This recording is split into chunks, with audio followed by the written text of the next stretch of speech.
welcome to Backstage Money, Real World Finance for Musicians. I'm your host, Jason K. Powers, and this is where music and money collide with honest stories and practical lessons from people who make it work. So let's get to it.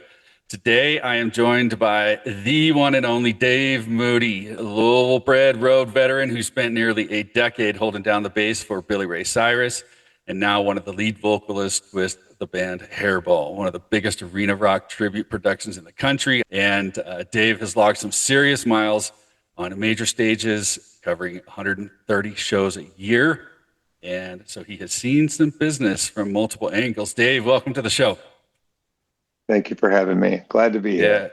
Yeah, I appreciate you taking the time. I know when we talked yesterday, you just kind of gotten in town and we're kind of recovering from another stretch of shows. It's got to be relentless. Yeah, it never stops, and nor do I want it to. It just keeps going, you know. So I'm very fortunate and grateful for all of it. I'm grateful to be tired. Yeah, that's good. And it's, as we were saying, it's not for the faint of heart, right? It's very you got to want to do it. Got to want to do it. That's right. Well, so Dave, let's dive in. But before, I always like to talk to people about kind of how they got into it, how they got started. Before big productions and packed crowds, how did music kind of become the thing for you? And what was the first big break that made this kind of feel real for you? I knew from a very young age. When I tell people that I knew at 6 years old what I wanted to be, they look at me like I'm crazy, but I literally knew that at 6 years old, who and what I wanted to do. The minute that I saw the Kiss Destroyer album cover and I put the needle on the record, I was infected. And it took me to places that I never thought, a 6-year-old should go. It was just amazing. And I remember telling my parents, this is what I want to do for a living. And it was cute. And then I got to my teenage years and it was still kind of funny. And then I got to be in my 20s and they were like, well, it's time to get on with your life and do something important here.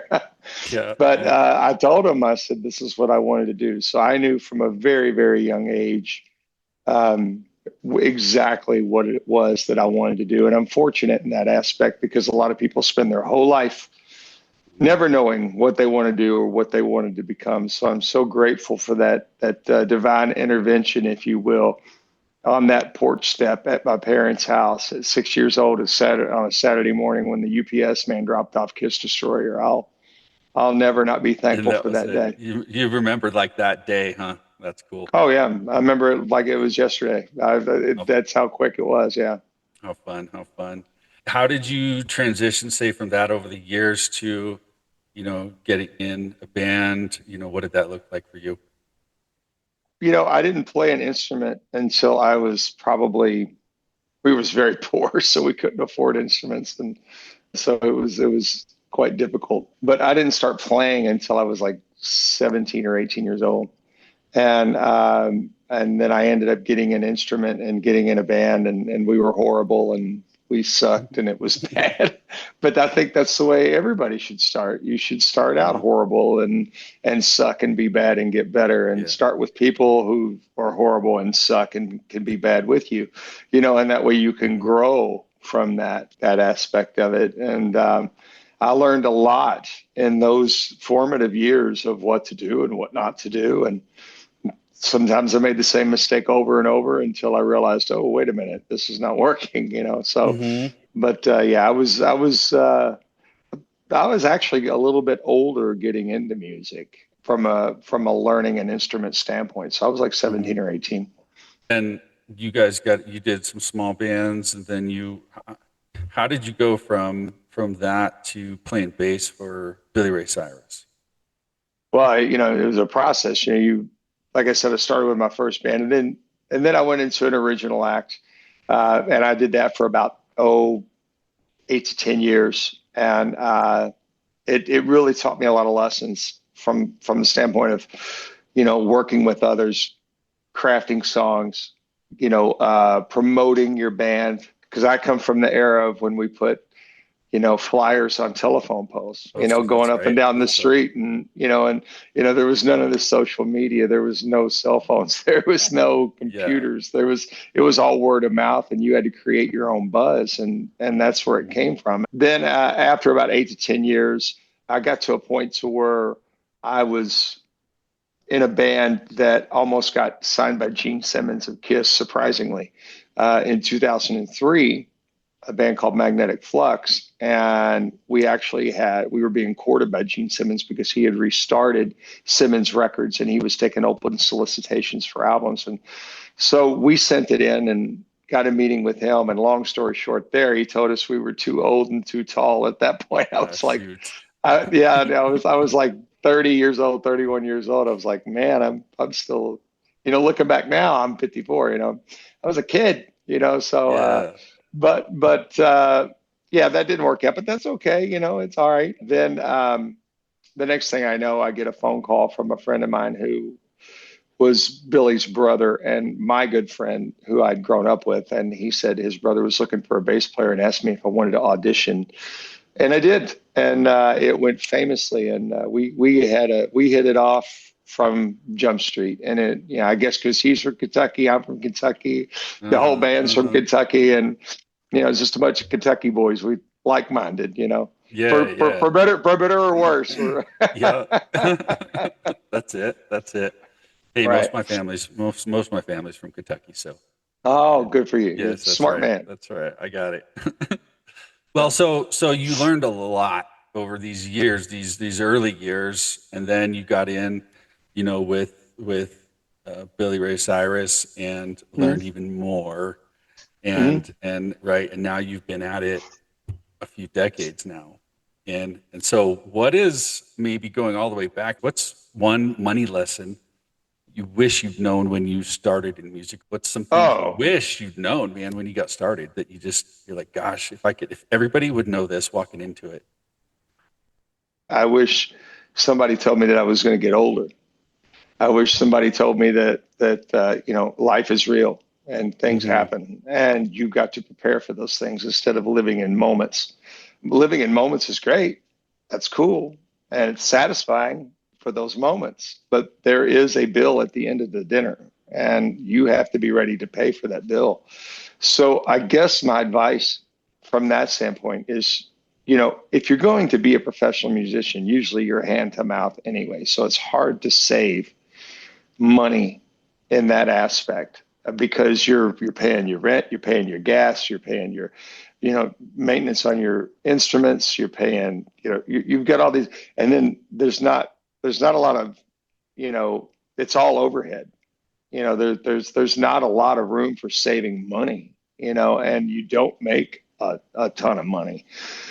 But if you ever get to the point to where you have a job, let's say you have a job and you're doing a job and music, make that job your 401k. If your company has a 401k, invest in that immediately. Take 5% of your income and throw it in this 401k that lasts forever and just accrues money over a period of time.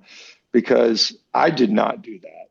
I did not. I was famously delusional as everybody else and thinking that, you're going to make it and you're going, and, there's no second, so I didn't really pay attention to that aspect of it. And it wasn't until I was probably, 15 years ago that I actually started doing those things of putting money into a 401k, putting money into the side and making sure that I was preparing myself for a future when I get older. I'm 54 now. So what I did was basically, it's never too late to do this either. I mean, there's no rule to it. You want to start earlier, but you can start later in life. It's okay. You could start at a different, you can start in your 50s. You have to start though.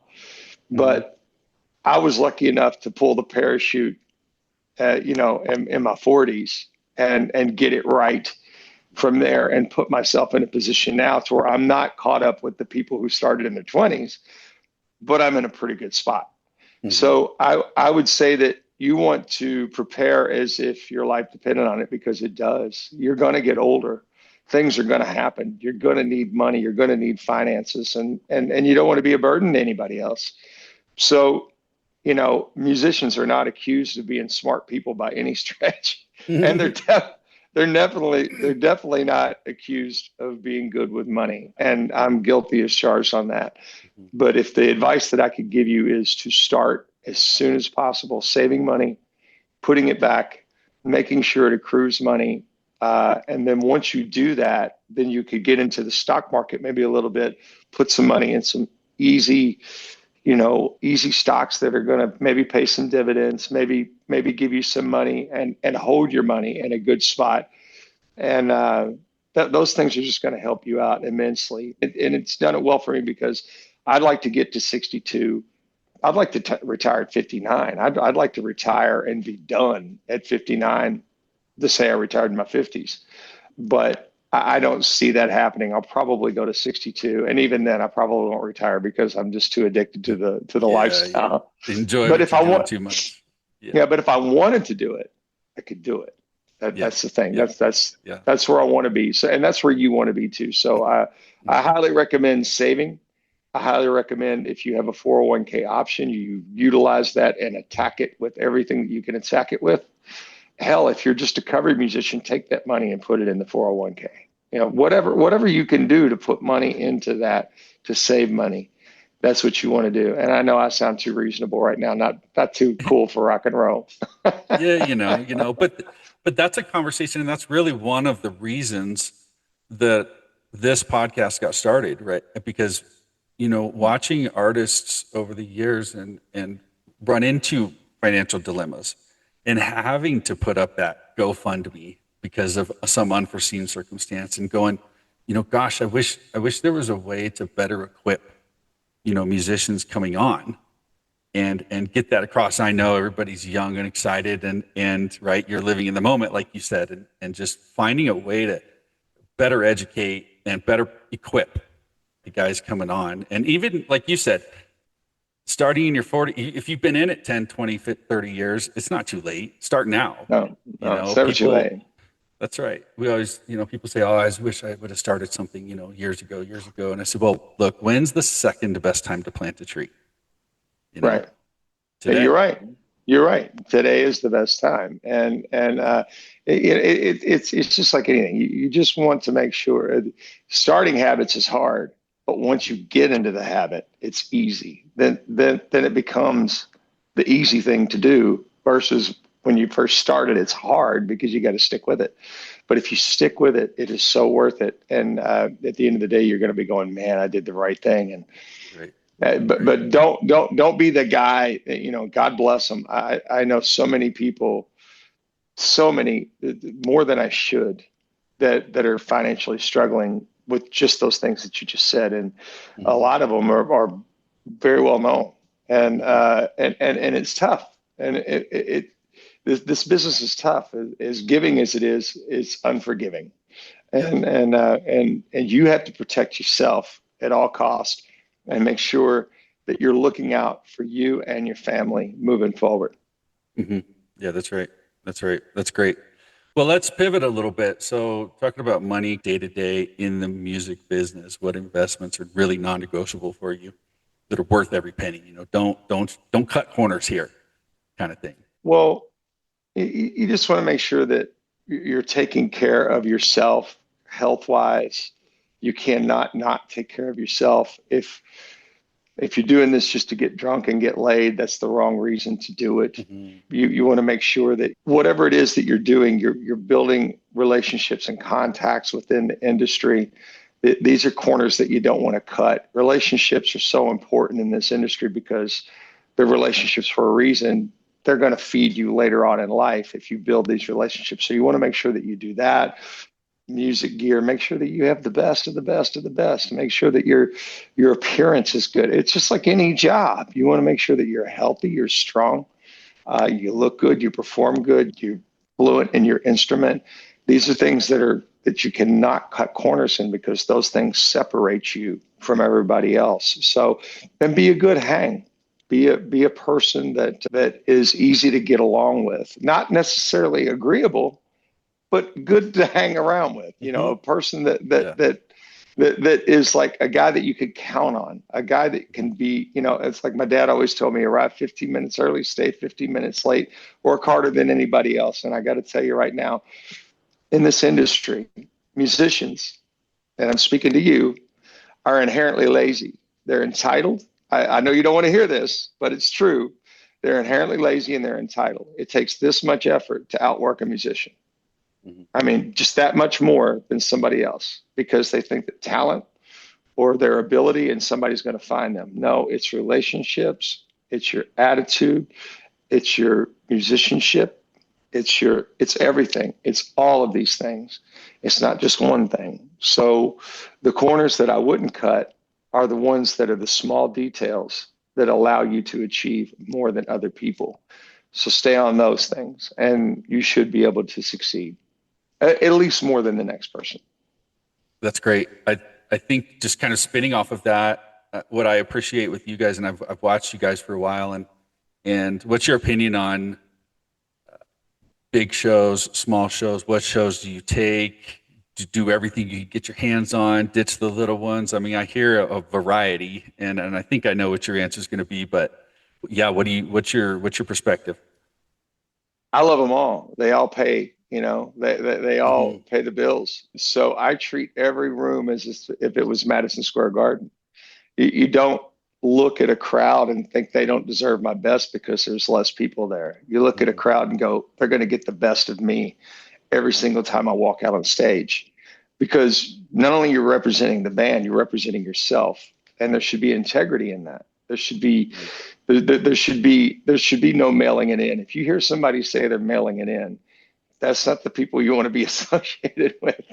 You want to be strong and deliver every single night. I'm a firm believer in that. And that's what's allowed me to do the small amount of success that I have had. It all comes from hard work and paying attention and getting up on stage and never turning your back on that. Mm-hmm. Mm-hmm.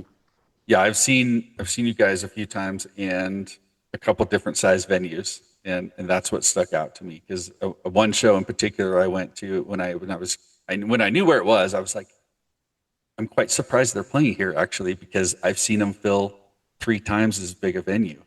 Mm-hmm. And I always appreciated that about you guys, just kind of taking, like you said, even the small gigs, and that's the stuff people can go to. And you guys show up and it was just as incredible of a performance as the big venue, and that's awesome.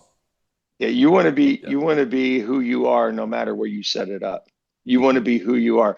Let's take for example, like a brand like Coca-Cola.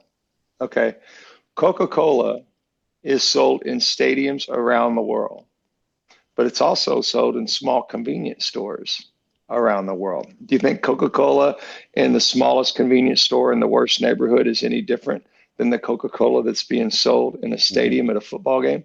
No, they're always Coca-Cola. So when you show up, always be who you are and what your product is and what you expect to deliver to that crowd. You get people one at a time. You know what I'm saying? You get your audience built one at a time, one person at a time. And it's, don't get me wrong, we've done stadiums and we've done small little clubs, and we've done most of the small stuff we do though is private events. Most of the stuff we do is like, or if we're building a market, we'll have to go into, a place that has never heard of us, in maybe Tucson, Arizona. Maybe they've never heard of us, and we have to go into a club or a small theater and like a 700,000-800,000 seat theater, small, and build our brand there and build them one at a time. But there's never a time where we don't show up and go, well, we're just going to mail it in tonight. We're not going to be Hairball. We're not going to wear the costume. No, you're going to get every single bit of what we do. We do not mail nothing in. So your responsibility is to the people that are paying to see you, no matter if it's one person or 50,000. So spinning from that kind of to the business side of things, with Hairball in particular, are there any parts of the business that say you touch directly? How's that look for you guys? This band is built on alphas. So like all the singers have ran their bands before they got into this band. Mhm. All the musicians that are on the stage, the drummer, the bass player, and the guitar player, have all ran their own bands. So it's all a bunch of alpha dogs following an alpha dog. So we know that we're a Swiss knife for Mhm. Happy, for Chainsaw. We know that we're like, if they need something done, they know that their generals can march into war and take care of Yeah. it. It's not a Yeah. problem. They give me something to do. I can do it. It's not a Mhm. problem. And that's a wonderful place to be if you think about it, to look at Yeah. your team and go, there's not a weak link. This Yeah. is a strong chain. Yeah. So that's the best part of being in this band, is that Mhm. everybody's so strong in Mhm. everything that they do, musicianship, business wise, good hang wise, being a good person, all of it is wonderful. It's very very unicornish in, Yeah. in Yeah. the world Well, that we live in. Yeah. right. So on that, I saw you post something the other day. You guys were somewhere and it was a good group photo, and you talked about you guys just being on the road together and being like a family, you know? Mhm. And with a group, as you put it, of alphas, are there things that you guys keep an eye on or make sure or are intentional about, that everybody's on the same page, communicating well, and the egos aren't coming in to play too much, and everybody's kind of working for each other, how do you handle that? Well, it goes back to what I said a minute ago. The product is number one, and a good idea is a good idea no matter where it comes from, and you will succeed as long as you don't care who gets the credit. It doesn't matter to us who gets the credit for what. It's the band that wins. Mhm. It's the product that wins. It's the audience that wins. Everybody wins. If you don't care who gets the credit, then you're truly part of a team, and that's what Hairball is. And then, we're very supportive of each other. Somebody has a good idea, sometimes it gets used, sometimes it doesn't. Most of the time, I don't even offer ideas. They come and ask my opinion. What do you think about this? And then I'll give them my opinion. And if they don't use it, I don't get butthurt about it. Mhm. They just wanted to do their research on what the best idea might be. Maybe Mhm. my idea wasn't the best idea. Maybe my way wasn't the best idea. That's okay. I don't care who gets the success as long as we cross the finish line together. That's all I care about. And that's all everybody cares about. Mhm. Yeah, maintaining that humility in the band. Yes, correct. Yep. You're don't be too big for your britches. Just be thankful that you got them to put on. You know what I'm saying? Yep. It really is about making sure that you're team oriented. You're not me oriented. Pay attention to the product. Pay attention to the ultimate goal. Like like in football, only one person can be the quarterback and touch Mhm. the ball every time.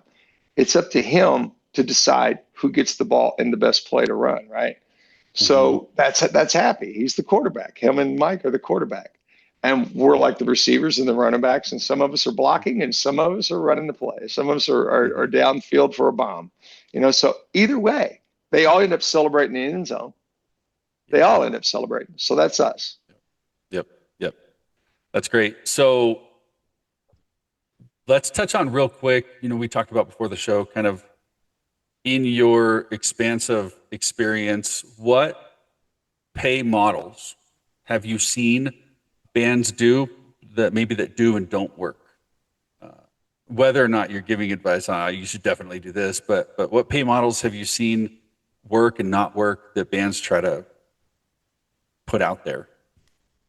Well, the thing that you have to do is first you have to have a product that everybody loves. You have to have, like, let's say that you're starting a tribute band, and this is free advice, kids. Let's say you're starting a tribute band. First thing you want to do is find a band, of course, that has 20 monstrous stadium hits. just huge, that everybody loves. It's universal. It's just this band that, little old ladies love and little kids love, and they can all come to your show. That's number one. Number two is developing the product at a top-notch level and making sure that everything is 100%, buttoned up to a T. You want it to be so tight and so good that it's like, oh my God, this sounds just like it. And then you want it to look as close as you can to that product. You want to have the instrumentation.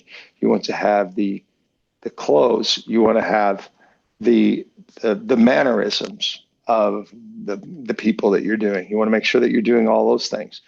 And the models that I've seen, they don't pay attention to details. They don't pay attention. They just think that they're going to, because I've had some people come up to me and ask me, for help in starting a tribute. And I'm more than happy to give this advice because I tell them all the same thing. But they think that they're going to start a band, and just because it's a tribute, that they're going to make $5,000 to $10,000 a night. That is not how it works. That is not how it works. What you have to do is develop the product, and you've got to take it to the people and work your ass off and develop your crowd. And that takes time and effort. And then you got to surround yourself with people who are like-minded, who want the same thing that you want, and that are willing to pull in the same direction, because this life is not for everybody. Everybody thinks they want to be a rock star until they're gone from home for 230 days a year. Then they understand, oh, when I come home, my dog growls at me because he hasn't seen me. Yeah. My wife is like kind of upset that I'm not here today to help when something breaks around the house, so you have to have like-minded people that want to do this and want to achieve. And the models that I've seen are people that some of them have been fantastic that I've seen that have worked great. But then again, I've seen some that have this misconception of, I'm going to put tribute by AC/DC or Def Leppard or Motley Crue or whatever, and we're going to make this much money. This is not how it works, people. You actually have to work hard, find a great booking agent, take every shit detail that you can find in the beginning, just so people can see you, so people can hear your product, and then you can develop that thing and you can develop those crowds. A lot of people don't get that message, and they just had this misconception that it's just going to be easy. It's not. It's the grind, right? You got to go through the hard days to get to the good days. There's no other way. There really is no other way. Yeah. I remember when we started Thunderstruck, that ended up being the biggest AC/DC tribute band in the world. It was huge. It was monstrous before I joined Hairball. And we took every crap detail you could think of.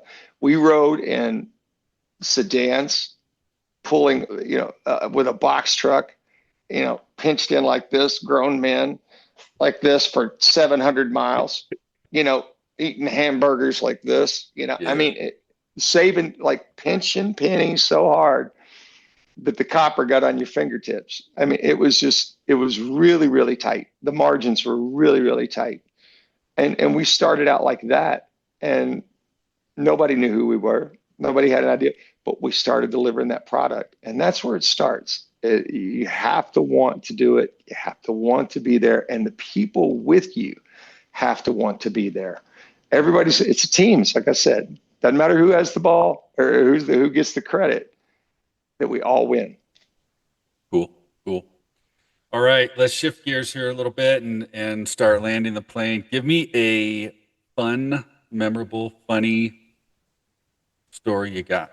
Life on the road. Oh, I got so many. God dang, dude. I got so many. It literally is Spinal Tap. I mean, one time, way back, my first band ever, we had a band, and we was playing a show in a little old jamboree. And my guitar player at that time, back in the day, Paul Gilbert, had that video where he took the picks and put it on a drill. And it's like, he put like the 3 picks on the drill and Yeah. glued them onto a bit. And he was like doing a solo with the bit and Yeah. taking you know, so he's doing the Star Spangled Banner with the picks on the thing and the drill. And then he gets done and he hands me the drill. And I was singing at the time. And he hands me the drill. And I take the drill and I'm like putting it in the microphone. I had really long hair. And he gives me the drill and I'm putting it in the microphone going, and I put it up like this, going, not realizing that the suction from the drill is very real. And it went, and my hair got caught into it. I'm standing there on the crowd with this drill, and I got the hair caught in the drill bit, Oh. and I'm like, well, it gets tighter and tighter, and because it was out here first, and I went, Yeah. oh shit, and then I went, well, me being the bright guy that I am, well, I'll just put it in reverse. I put it in reverse and thinking it was going to go do that. It went, Oh no. and it got You it get got up closer. to got up to my head. I had to run off stage and rip my hair out. Oh my gosh. But that Oh that my was gosh. that was pretty funny. That Pretty is funny. funny. Yeah, yeah. It's went So from bad to worse. Bad to just worse. stupid That's kid stuff. hilarious. But I wouldn't trade nothing for it. It's hilarious. That's funny. One thing that's impressed me about you guys, and being at your shows is your all's willingness to really get out there after the show and interact with the fans. And nobody really knows. I know most conscious people kind of linger and wait and see what happens. Somebody wants the set list or. And I always appreciate, I remember the first time I saw you guys out in Evansville, Indiana, where I saw you guys the first time. And Victory uh, Theater. Yeah. yeah, that's right. That's right. And hanging out just a few, I was just kind of loitering really.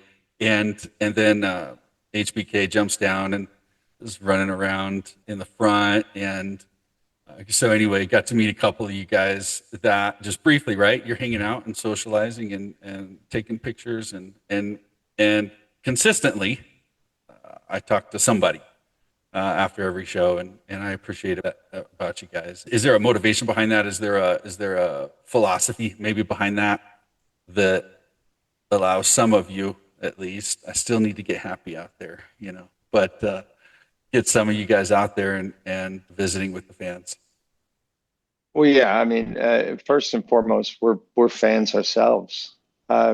We use the old saying, when somebody asks how far you've come, we say about 10 feet from the front row to the stage. I mean, that's who we are. We're fans of this music just as much as you are. It's just we're wearing the costumes and leading the band. So we're nothing. We're just like you. We're no different. Everybody in the band has that same mentality, and we're all grateful for everybody that comes and see us. I laugh every single time. Like we'll see kids down there, and I'll go, well, thank you for coming out and seeing middle-aged men in spandex and lipstick and high heels. We really appreciate it. Yeah, So yeah, we're humbled by it, and we want to let the crowd know, we're not above anybody. We're just people, just like everybody else, and we enjoy this music just as much as you do. And to get to perform, it's the blessing. And if it means making somebody's day to go down and shake their hand and give them a hug and a picture and a set list and a pick and or a drumstick, and just be so thankful, because they have no idea what it is that they do for us to allow us to do this. So we're grateful for them, and we never turn our back on that ever. It's what you see is very genuine, and we do it every single night. yeah, yeah, yeah. That's great. All right, so I'm going to leave this open ended. Any final thoughts, opinions, advice that you want to throw out there? Going back to the beginning when you asked me about the money thing, that's I want to help people avoid what I stepped in. I want people to achieve. I want people to succeed, and the best way to do that is by listening to people like you and people like me who have fallen in these traps or seen these mines in the field and actually hit them, and we're walking like, Paralympic people, we're, we're, we're, we got limbs missing financially, but yeah, if we could get you to miss those mines, that's what I want. You should get into your 401k, start developing the habit of taking care of yourself and your family, start developing the habit of, looking, be healthy, stay healthy. You could stay in the game longer. Your personal health is so important. Eat right. I know these are not rock and roll things, man. These are not, but they're very important, and they add to longevity. People ask all the time, how have you stuck in the game so long? And it's because I pay attention to, one, my failures, the things that I messed up on, and I try to fix them. Two, I'm always looking for betterment and the way to make myself better. And if I can do that, and then three, I don't own any of my blessings, so I try to give them away like I'm doing right now. And the best thing that I can tell you is, please look into taking care of yourself in all of those ways, financially, health-wise, and mentally. Just do everything you can and always be grateful for what you have. Mm-hmm, mm-hmm. That's great. It's such a good conversation, So where should people follow you? Where can people find out more about what's going on with Hairball? What do you guys got going on this year? Tell me. It'd be easy to tell you what we don't have going on. We got everything going on. I mean, if you go to hairballonline.com, you'll see it. We do over 130 shows a year. And like I said, I'm gone about 230 days out of the year. So we work, man. We do not stop. And it's crazy. Mm-hmm. Hopefully we'll see you out there. We're all over the United States. We got a big Canadian tour coming up in March that we just announced. The tour has been announced for next year. It's called Balls to the Wall. It'll be the 26th summer that we've done it. And man, amazing. And so we're thankful, dude. What can I tell you? We're blessed and we're grateful and we're thankful and we never turn our back on it. Yep. Yeah, I would say to the listener, definitely get out there and see these guys. It is nothing but fun. I've already got my tickets for the next tour, and so nice. We'll be seeing you there. I'm bringing a crowd with me this time. I think nice. I think there's like 11 of us so far going. So yeah, I love Hairball Virgins. I love whenever people haven't seen it, and because you'll try to explain it to people. Like, I'm sure there's going to be people watching going, they're just another tribute band. Just come to the show. Come to the show and give us a chance to prove you wrong. Because I promise you this, you're going to walk in, but you're going to float out. You ain't going to understand what just happened. I will second that. That's for sure. Mm-hmm. All right. So for our listeners, we always finish with what we call final riffs. It's a rapid fire round where we trade stories and snapshots, quick questions that capture who our guest is on and off the stage. So Dave, shall we jump in? Yep. Go. All right. Easy one. First character you ever stepped into? In Hairball? In Hairball, sure. Yeah. Dee Snider. Dee Snider. Who's your favorite character? I got cool characters, man. I mean, I got Gene, Alice D, Brian Johnson, Kevin DeVreaux, Cinderella, and Blackie Lawless and Lemmy Kilmister. I got cool characters. Yeah. I guess overall, just because it's just so much and it's so over the top, is Gene. Mm-hmm. Yeah, the Gene Simmons. Yeah. All right, hardest vocal to nail night after night. Man, probably, because he's not my voice. Now, Brian's my voice. Gene's kind of my voice. Probably Dee Snider, because he's so just. It all comes from here. I mean, it's all just right. People don't realize how good of a singer he really is. Mm-hmm. Like if you go back and listen to him, he's all power, just all power. There's no falsetto. There's no squeezing of the vocal cords. It's just, it's all power and it's Mm-hmm. raw power. Mm-hmm. So Mm-hmm. you got to make sure that you're on point on him, or you'll throw your voice out. I learned that real quick. I was like, oh Oh my yeah. God, okay, oh yeah, all right, cool, Here we good, go. yeah. All right, one city or venue you will never forget playing in. There's so many. I guess just by default, you're going to say the Grand Ole Opry, Yeah, only because it's the Grand Ole Opry. yeah. But you know, then you got stadiums and you got TV shows and CBGBs and whiskey and I mean, but if you're gonna cut it down to one, it would have to be the Grand Ole Opry. Yeah, Yeah, yeah. I'm because it's It's the Grand Ole iconic, Opry. man. Yeah, Yeah, that's it's right. That's yeah. right. All right. What's one non-music hobby or passion of yours? Oh, I'm a big Pittsburgh Steelers fan. Pittsburgh Huge, tattoo huge, hat. huge, huge Steelers fan. It's my escape. It's my getaway. Mhm. I love them so much, and we have so much fun. Me and my wife, we have so much fun watching the games. And win or lose, we just have a ball, and we love it. And we go to about 3 or 4 games a year. And yeah, I just love football. Great. All right. A city that surprised you with the loudest crowd? Anything come to mind? Iowa. I Oh mean, yeah.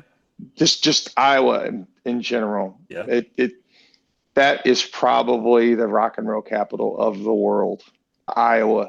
I mean, we just did Des Moines for the Iowa State Fair, and the first night was ZZ Top.